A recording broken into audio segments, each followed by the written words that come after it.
In this video, we are going to quickly see how to convert an EPUB file to HTML without using any software. Remember, this method is not to create a standalone HTML file, but to quickly see what's inside an EPUB to enable editing the file. I have a sample EPUB on my desktop that opens up in my browser, as you can see here, which I'm going to use for this demonstration purposes. So all you have to do is to simply rename the .epub file extension to .zip. And once you're done, simply open up the zip file and you will see some folders which contains the XML files. These could sometimes be XHTML files. These files can be opened in any browser or even a text editor of your choice to edit and make your changes.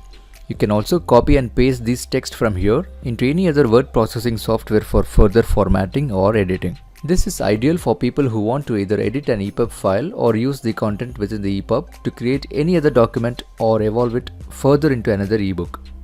It's also useful if you're republishing public domain books that are available in EPUB formats to edit and add your own additional content inside. Once done with editing your EPUB files, simply change the file extension from zip and back to EPUB. And by the way, in case if you're not able to see the extensions in your folder, all you have to do is open up your folder, go to the View tab and check this box which says File Name Extensions. If you're having older versions of Windows, this could be in View Folder Options. Thanks for watching. Please do subscribe for more such tech videos. Thank you.